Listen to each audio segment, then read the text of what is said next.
This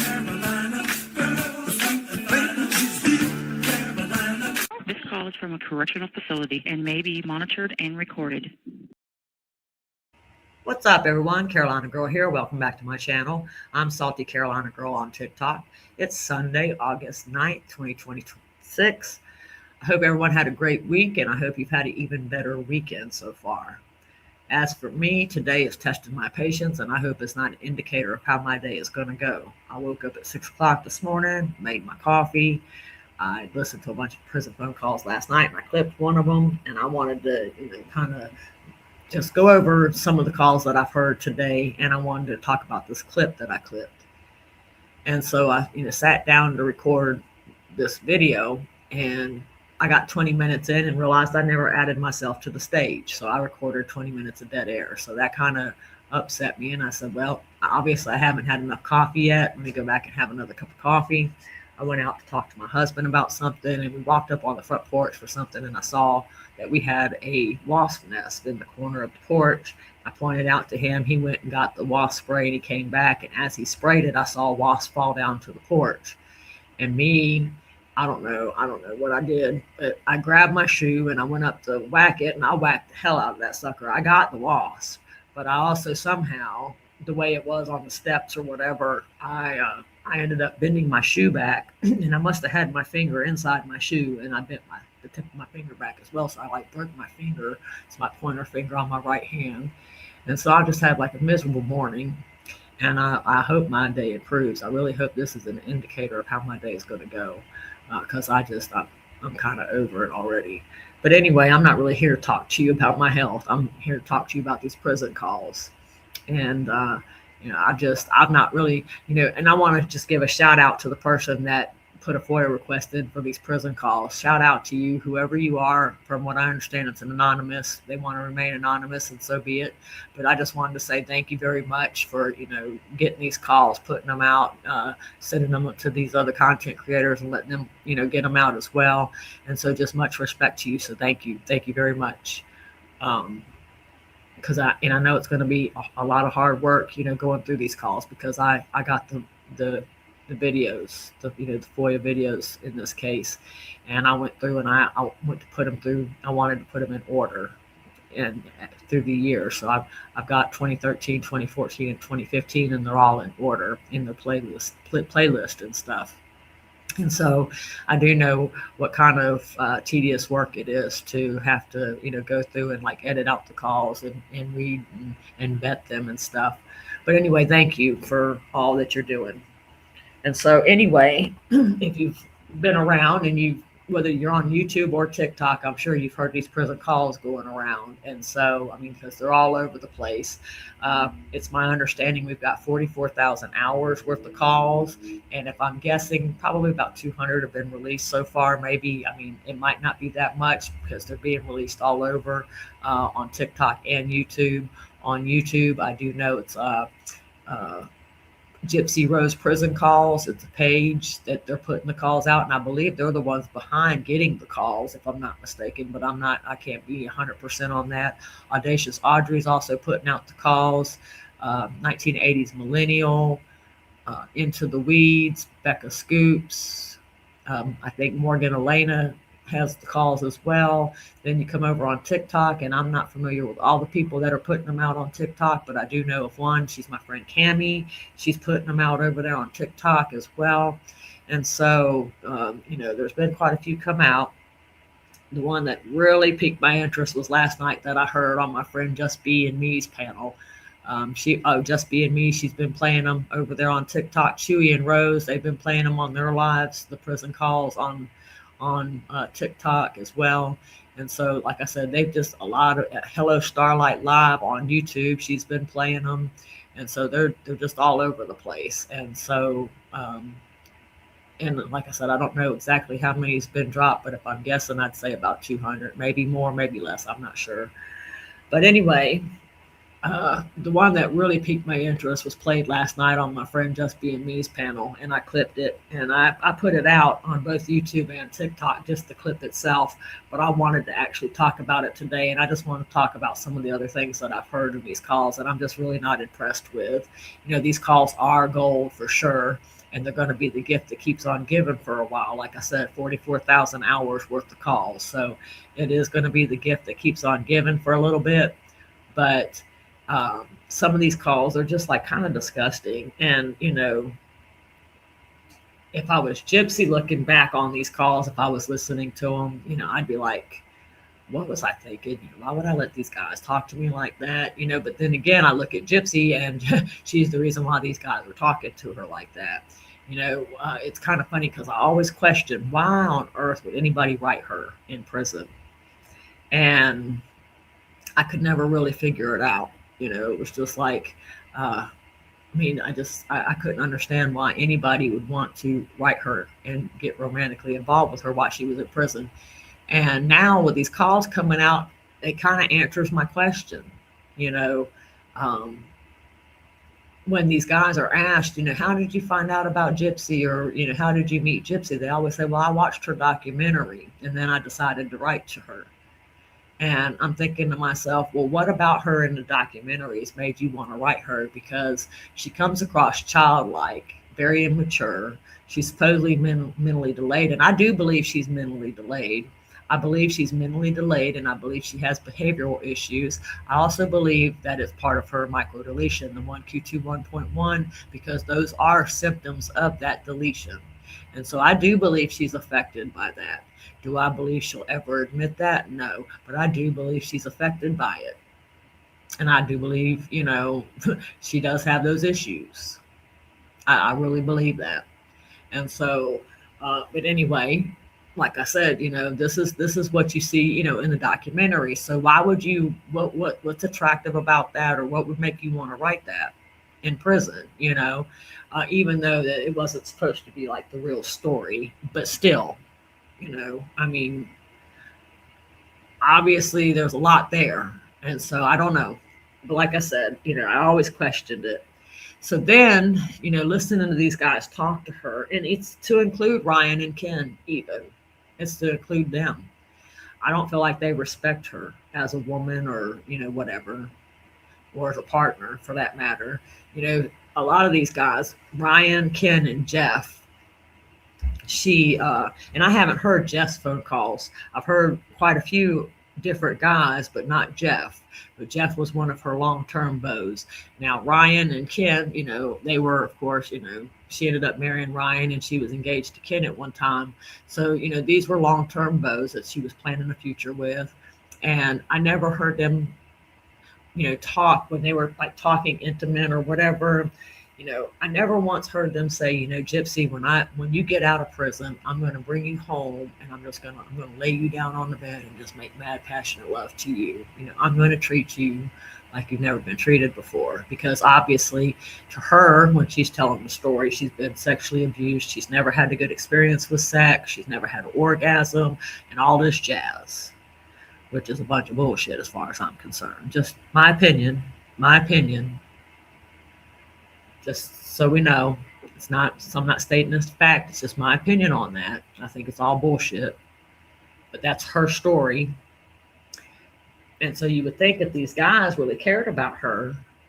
That's how it would have been. It would have been like, when I get you home, I'm going to make mad, passionate love to you. I'm going to show you how a woman should be treated, that type of thing, and be really like intimate and just, sexual, I can't think of the word right now, but I never heard any of that. They always talk to her like they just picked her up off a corner. And I'm sorry, I'm old fashioned. And so maybe I'm just not hip with the times. I don't know. But like I said, I'm old fashioned. And if a guy talked to me, just straight out the gate like that, I wouldn't, no. That doesn't really go too far with me. I have to kind of get to know you a little bit and get used to talking to you or whatnot, before you can ever approach me like that. Just to come straight at me like that. No. Obviously you don't respect me. And that's just the way I feel. Like I said, I'm old fashioned, and so I might not be hip with the times today. But that's just the kind of stuff that I picked up on these phone calls. They all just treated her like she was a piece of meat. And I feel like when they say that they watch these documentaries, that's what they mean. They're not looking at her, because they're necessarily attracted to her or something like. I think they heard that she was a freaky deak with Nick, and so that's what they were after. The fact that she was a freaky deak, and that's just my opinion as well. But none of these men, as far as I'm concerned, respected her. And even now, Ken, 2.5 years later, she's had a baby with this man. They're still not married. And I really could care less, but I'm just saying, if he was truly in love with her, why not marry her? They got a kid together already. That's what she really wants. She wants to be married. But see, with Gypsy, she wants a lot of shit, but she's too immature for it. And I've been saying that all along. And listen to these phone calls. It takes me right back to watching the FOIA videos that I got on my YouTube channel and TikTok. Watching her and Nick go back and forth playing these stupid ass games, creating drama in their relationships. And I don't know how many times I heard Gypsy, I'm sorry. I'm sorry. I mean, are you kidding me? I just, it's just like a big game to her. I think she gets off on this stuff. And so here you got this girl, she acts like a child. She's still acting like a child while she's in prison. She spent 8 years in prison, didn't grow any, doesn't show any remorse. She's not rehabilitated. She's the same person she was back in 2015. She's just 11 years older now. And she's got a baby on top of it. But there's nothing mature about this girl. She's 35 years old and she acts like she's 15. Or that's the way she was acting before she got off TikTok, wanting to do all these kiddie trends and stuff. And people that support her are like, well, just let her live. She's learning and she's growing. No, she had 8 years to learn and grow. I would expect her to learn and grow while she was in prison. I'm just being straight up with you. No, she might not have life experience while she's in prison, but I expected her to learn and grow while she was in prison. Then it would have been up to her to get out. At least she would have been able to get out and try to have some life experience. But instead, she's like a dependent. And I can understand why Ken hasn't married her, because I'm sure it's like having two dependents. He's got a daughter and then he's got her. When this man went live, he would go live on TikTok. And it sounded like he had a full-time job. Then he had to come home and take care of her in the house. That's what it always sounded like to me. It didn't sound like Gypsy did a whole lot, except for worry about what the hell was going on TikTok. And that may be why they don't have TikTok accounts now or something. I don't know. Spending a whole lot of time on social media. She's got a child that's 1 year old. Now, I like to stay away from that because I don't have children. I don't know what it's like to be pregnant. And so I try to stay away from that subject. But I do know that a baby's a handful. And that's why I chose not to have kids when I did, because, at the time when I was young enough to have kids, I was a partier. And so I was selfish. Well, maybe I wasn't really selfish. But I didn't want to bring a child into that because I wasn't ready to settle down. And I wasn't going to have a child and pawn that child off on others. So I can go out to have a good time, And so, and then by the time I wasn't partying as much, my mom was dead. And so I just didn't really have any incentive to have kids at that point. And in fact, when my mom died, I wasn't quite sure what was going to happen to me because I really... I felt like my whole world shattered at that point. And so I really didn't care one way or another. And so I don't have children. And so, I made the responsible decision, but I call it selfish at the same time, because a lot of people wanted me to have kids. And I just didn't want to have kids. I didn't want to bring them into, like the party scene.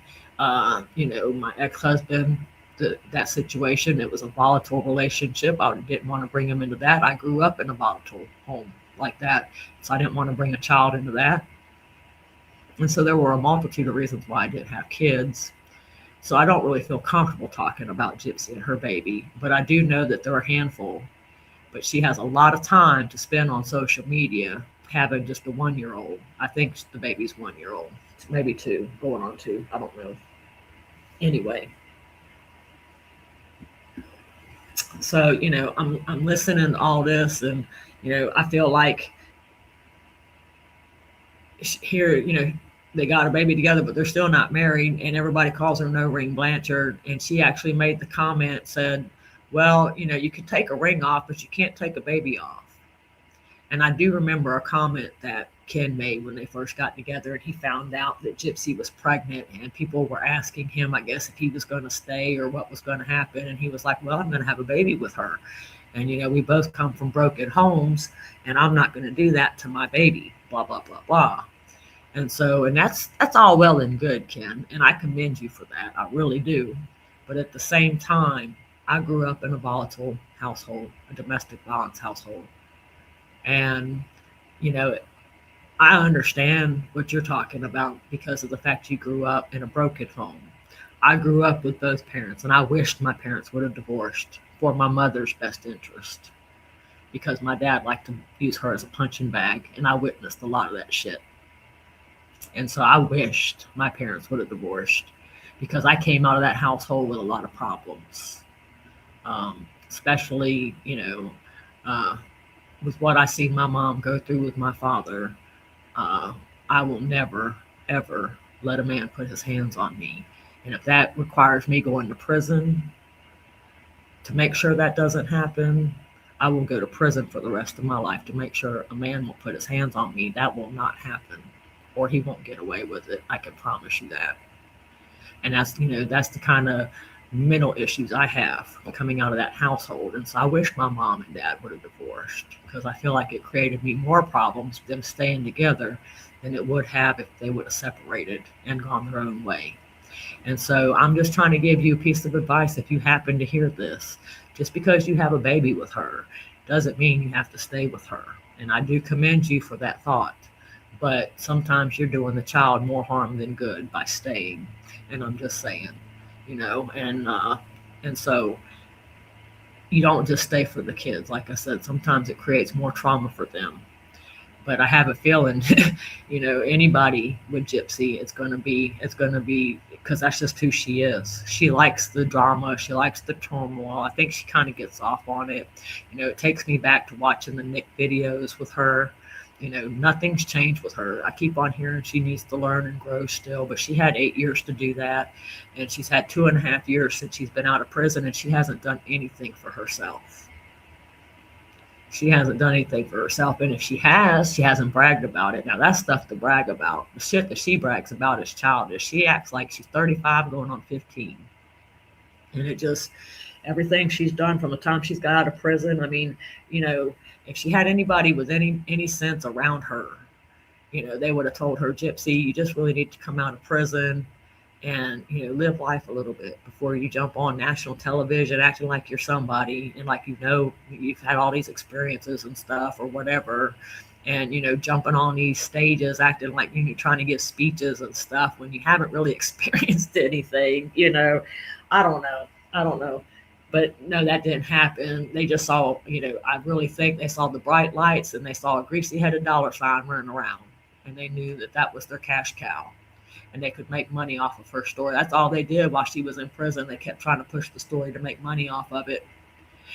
There was a couple times where, I've got one email where Gypsy is calling Christy a media whore because Christy couldn't stay out of the limelight. And I've got another email where she's basically saying, because Christy can't keep her trap shut, I have stopped communicating with her. I've broken, we no longer have a relationship or whatever. I can't remember exactly verbatim what the email said, but it was along those lines. She was no longer talking with Christy because Christy couldn't keep her trap shut. Then you had Rod emailing her, because at this time she was with Ken, and Ken wanted her out of the spotlight. He didn't want to be in the spotlight. He didn't want her in the spotlight. And I'm going to do a video on that. That's coming. That's my next video. But I just wanted to do this one real quick to just touch base on like the prison calls and stuff.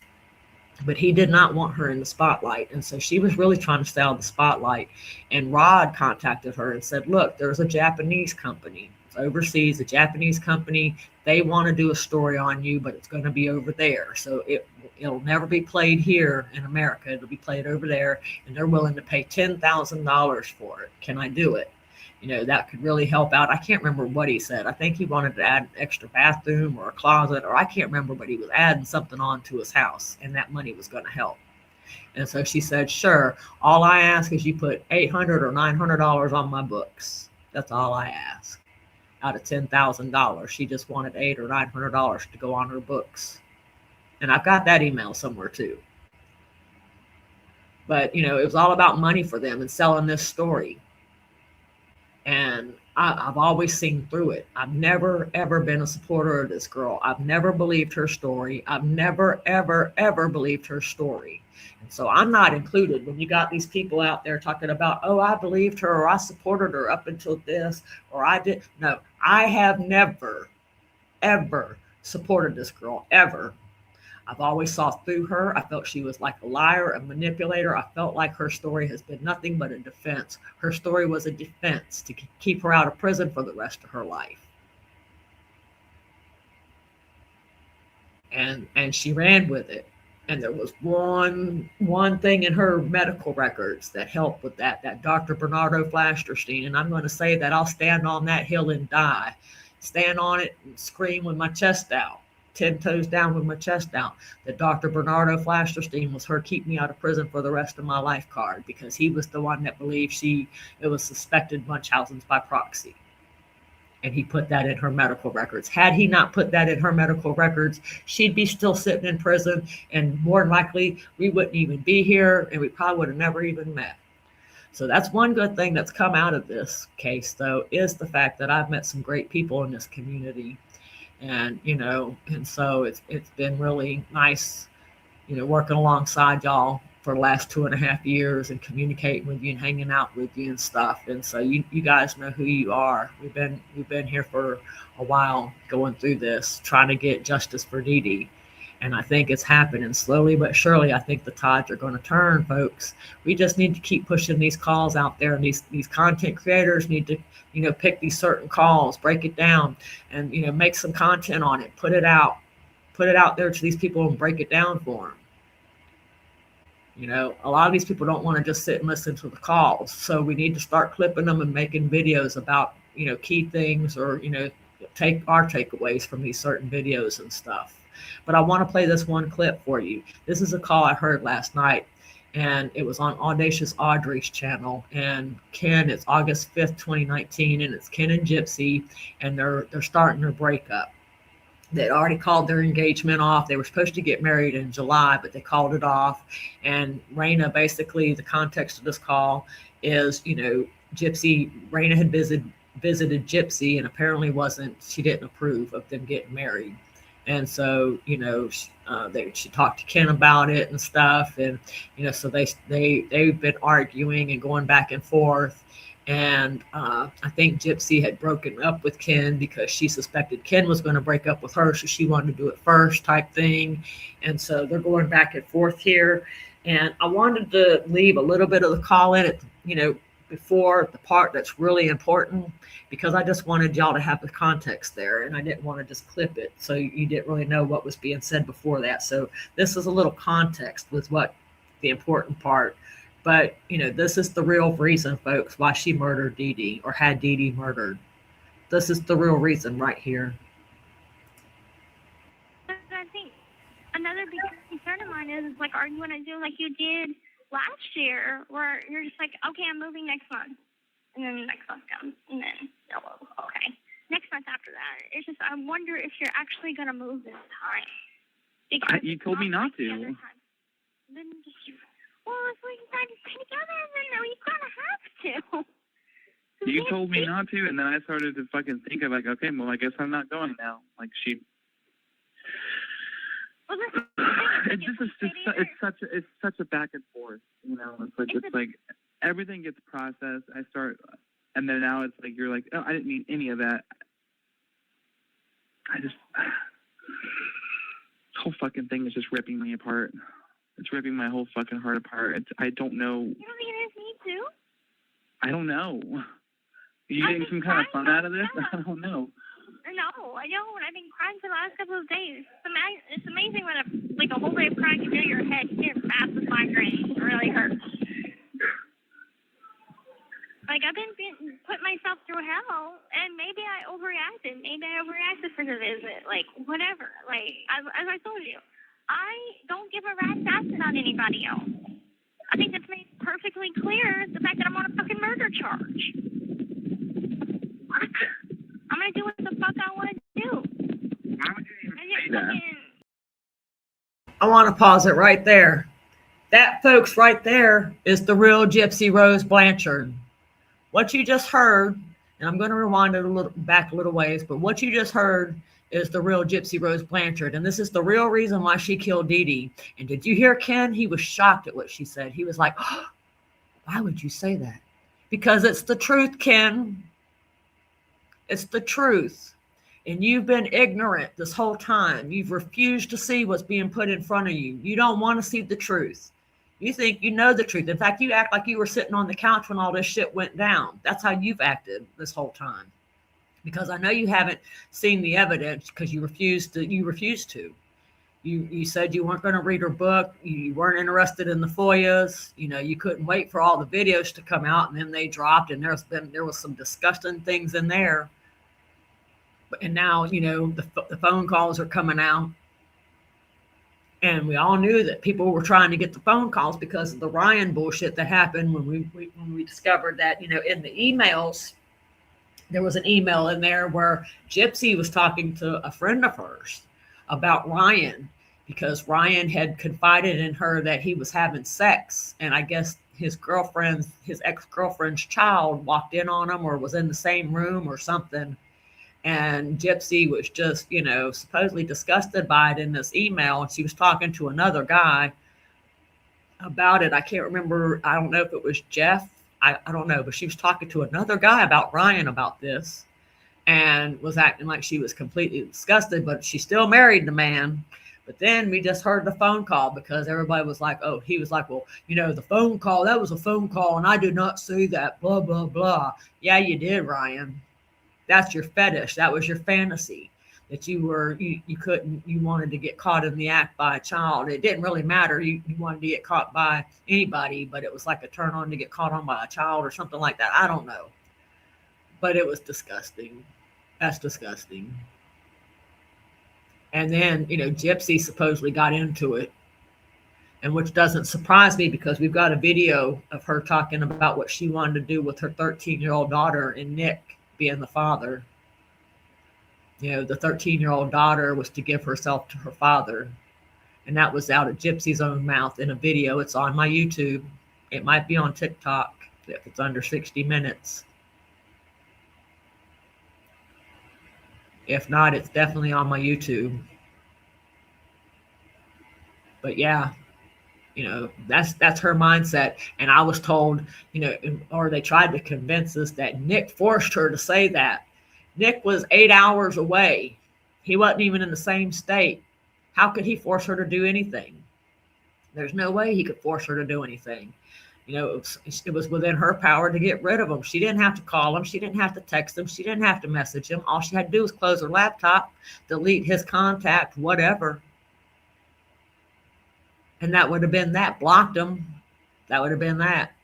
But we all know Gypsy don't know how to do that. She can't cut off ties. She keeps them all stringing along. I bet you she's still talking I bet you today she's still talking to all the guys she was talking to while she was in prison because she can't let go. I bet you she's stringing them all along. Wouldn't surprise me. If these guys are smart, they wouldn't have anything to do with her. I sure as hell wouldn't. She has nothing to offer. She has nothing to bring to the table. You know, if anything, that's probably why Ken hasn't married her, because it'd be like having two dependents instead of one, you know, with his little girl. You know, Gypsy doesn't have anything to offer him. Here he works a full-time job, where this is what I've, you know, watching him when he used to go live talking about it. This is what my takeaway from those lives was that he had a full-time job and still had to come home and take care of her and the household. and the kid. And he's sitting trying to go live, and the baby starts crying. He's the one that's got to get up and go tend to it instead of Gypsy. And I don't mean to refer to it as it. I mean her. He has to get up to go attend to her instead of Gypsy, because Gypsy's not on camera, and I don't know what Gypsy's doing, but she can't tend to her own baby while Ken's on live. He just got home from work after working a 12-hour day, according to him, and he can't even sit down and enjoy a live. And so, and he's got to make dinner, and he does laundry. And so I don't know. It sounds like having a second dependent to me. Definitely not an equal partner for sure. I don't know what she really contributes besides chaos and drama and bullshit and lies. That's how I picture Gypsy. That's what Gypsy has shown herself to the people. For the ones that's not up her butt and can actually see and think for themselves, we see through her, and because we haven't physically and emotionally attached ourselves to her. I'm not trying to be her friend, because I saw through her way before she ever got out of prison. And so I wasn't trying to attach myself to her. Her infamy is not, anything for me. I don't have any respect for her. She does nothing for me except for disgust me. She really disgusts me. Anyway, let's get back to this clip. I'm going to rewind it back, and I'm going to play it all the way through. But I think another big concern of mine is like, are you going to do like you did last year, where you're just like, okay, I'm moving next month, and then the next month comes, and then okay, next month after that. It's just, I wonder if you're actually going to move this time. You told me not to. Then well, if we decide to stay together, then we kind of have to. You told me not to, and then I started to fucking think of like, okay, well, I guess I'm not going now. Like she. Well, that's the thing. It's such a back and forth, It's like everything gets processed, and I start, and then now it's like you're like, oh, I didn't mean any of that. This whole fucking thing is just ripping me apart. It's ripping my whole fucking heart apart. I don't know. You don't think it is me too? I don't know. Are you getting some kind of fun out of this? I don't know. No, I don't. I've been crying for the last couple of days. It's amazing what a whole day of crying can do to your head. You get fast with migraine. It really hurts. Like, I've been putting myself through hell, and maybe I overreacted. Maybe I overreacted for the visit. Like, whatever. Like, as I told you, I don't give a rat's ass about anybody else. I think that's made perfectly clear, the fact that I'm on a fucking murder charge. What? I'm going to do what the fuck I want to do. Why would you even say that? that? Get my own fucking mother murdered just so I can live for everybody else. Okay, I know what I want for my life, and I'm not going to stand by anybody else's rules or opinions because it's what they feel like is best. That's a very wrong comparison, but I understand what you're saying. Yeah. What do you mean you understand what she's saying? I don't even understand what she's saying, Ken, because what she's telling you right there is she murdered her mother because she was tired of her mom trying to tell her what to do or give her advice or her opinions or whatever. I didn't have my mother murdered to live by other people and what their opinions and, what they're telling me to do. I'm not going to live by anybody else's rules or opinions. That didn't sound like my mom abused me and she had Munchausen's by proxy. That's not what she said there to you. She's telling you why she murdered her mom, and you're talking about, oh, I understand. It wasn't a good comparison, but I understand. What the hell do you understand? Because I sure don't understand that. I think that's crazy to say you understand. You were shocked when she said that. You were like, why would you say that? Because she's telling you how she feels. She was so pissed off at you and she was in the moment. She didn't mean to say that on recording. It just came out. But that's how she feels. That's the true reason she killed Dee Dee. Not because she had Munchausen's by proxy and not because she was abused. because Dee Dee was telling her, offering her opinions and giving her advice and trying to, tell her things because she didn't feel like she was mentally mature enough to handle boyfriends and relationships. And clearly she's not. You got this guy, Robert, telling her she's not mentally, or mature enough to have relationships, and that he hopes by the time she gets out of prison, she's grown up enough to be in a relationship or what have you. That's one of her beaux talking to her. He was clocking her on occasion, but he still didn't respect her. He clocked her. He told her about herself, but he didn't respect her, really. I don't think, the way he talked to her and treated her. He had no respect for her. And I don't think any of y'all really did. I think most of you, especially you, Ken, the way you come running back, I think you saw dollar signs when she got you with that baby. You come running back because I've got the text messages. You didn't like the limelight. You didn't want to be in attention. That Love During Lockup or whatever it was, that prison show where they meet their people, or it could be maybe fiancés or something like that. But they reached out to Gypsy once they realized you and Gypsy were engaged, and they asked if you all would be on the show. And I can remember she emailed you and asked, these people reached out to me, can we do it? And you were like, no, I don't want to do that. And I think you even had the phone call about it. It seems like I just heard y'all talk about it on the phone, the same thing. And you were like, no, I don't want to be a part of that. And I can't believe you want to be a part of it, because it was her favorite show. She said it was her favorite prison reality TV show. And she was, considering it. And you were like, no, I don't want to do it. And so Ken didn't want to be in the limelight. And I've got the text to prove it. Like I said, I'm going to put the video out. That's my very next video, I promise. But, now all of a sudden she gets out of prison, and I don't know what happened. He come running, though. He said he just had to tell his side of the story. He had to set the record straight. Why the hell did you have to set the record straight? She was a married woman. Why did you insert yourself back into it? Was it all like a Lifetime script or something for the show? I mean, I know at this point, we all know that y'all were talking. It's all going to come out at this point. And, 29 days before Gypsy and Ryan got married, Gypsy's talking to you on the phone. And it sounds like y'all were, quite regular the way y'all were talking. But, she was like, you got 29 days, tell me now or forever hold your peace. This is your last chance. And she was wanting Ken to talk her out of getting married to Ryan. And he just didn't do it. He wasn't going to be that one, I guess, that person.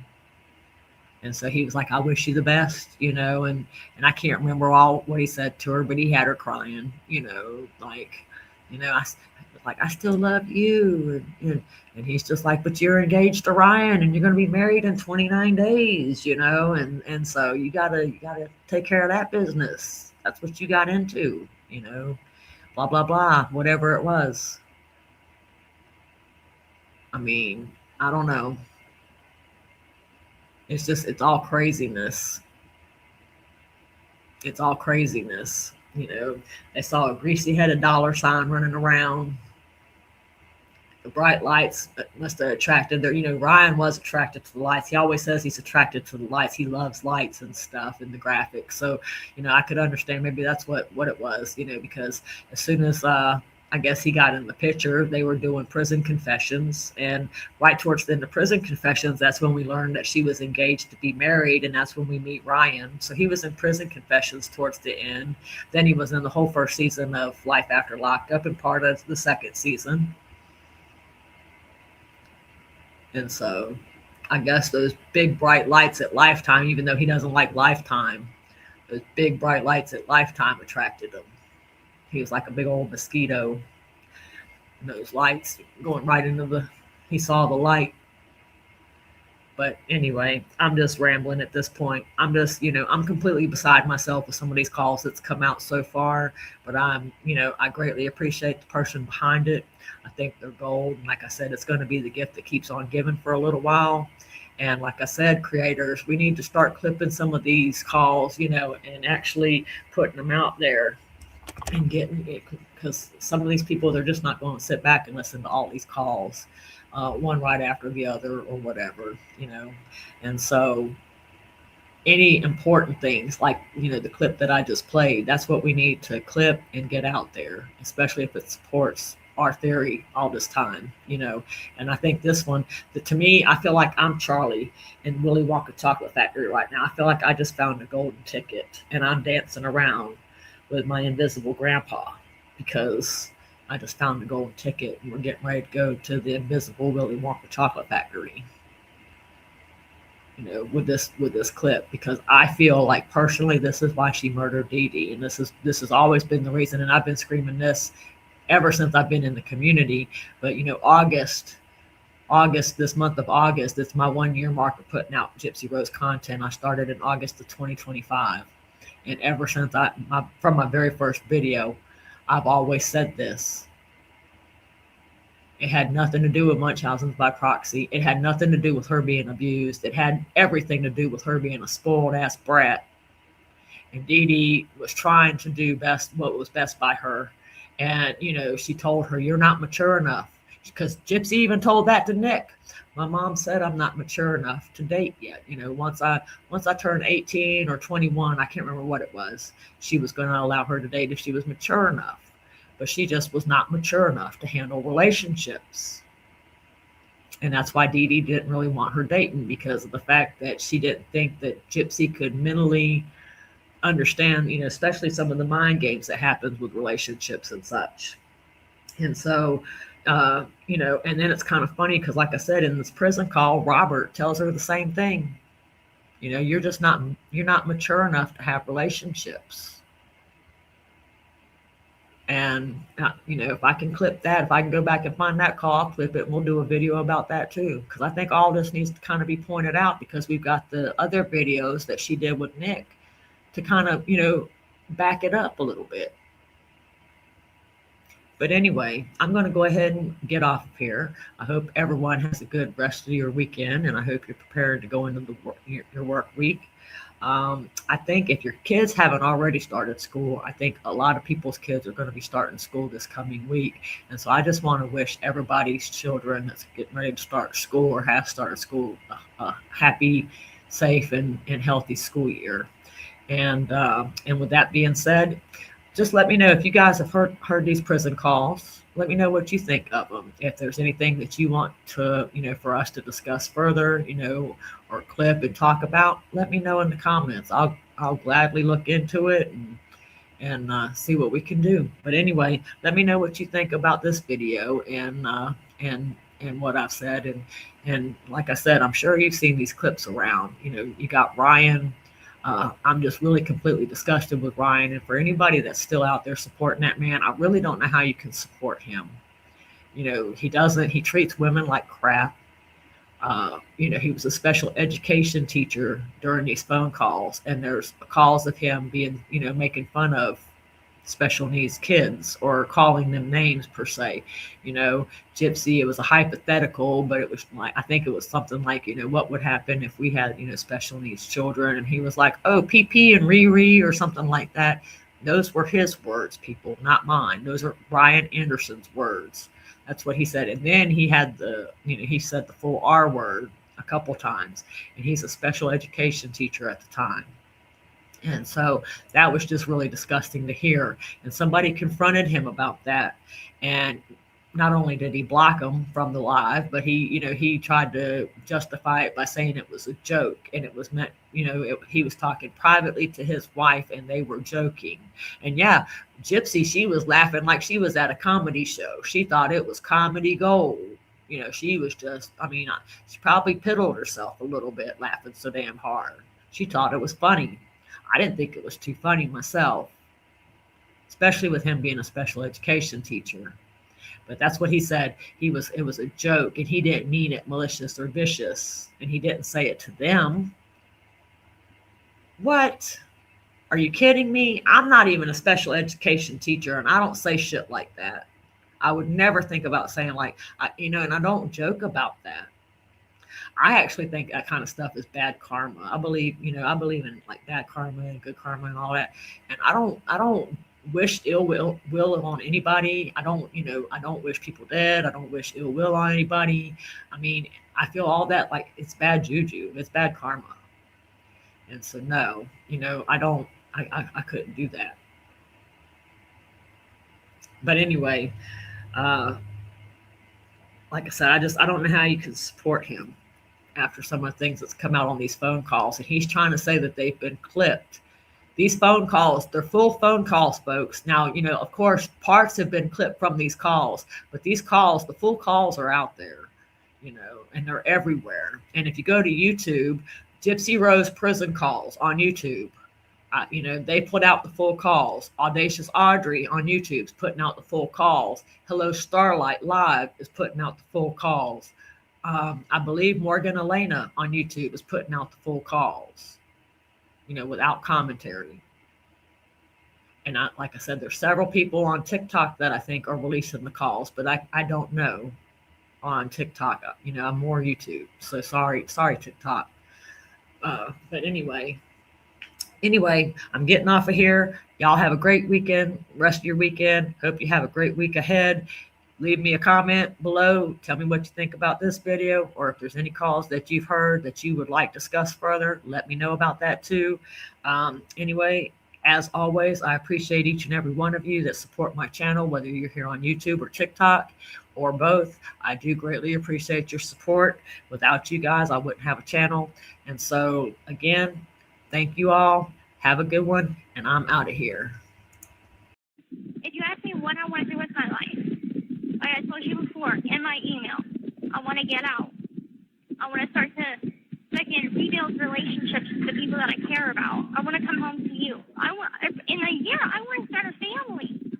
I don't have time for all this fucking get drunk, get high, fucking woohoo party shit. Like, I'm not even that kind of person. What should I give you? You make me say, woo, Carolina.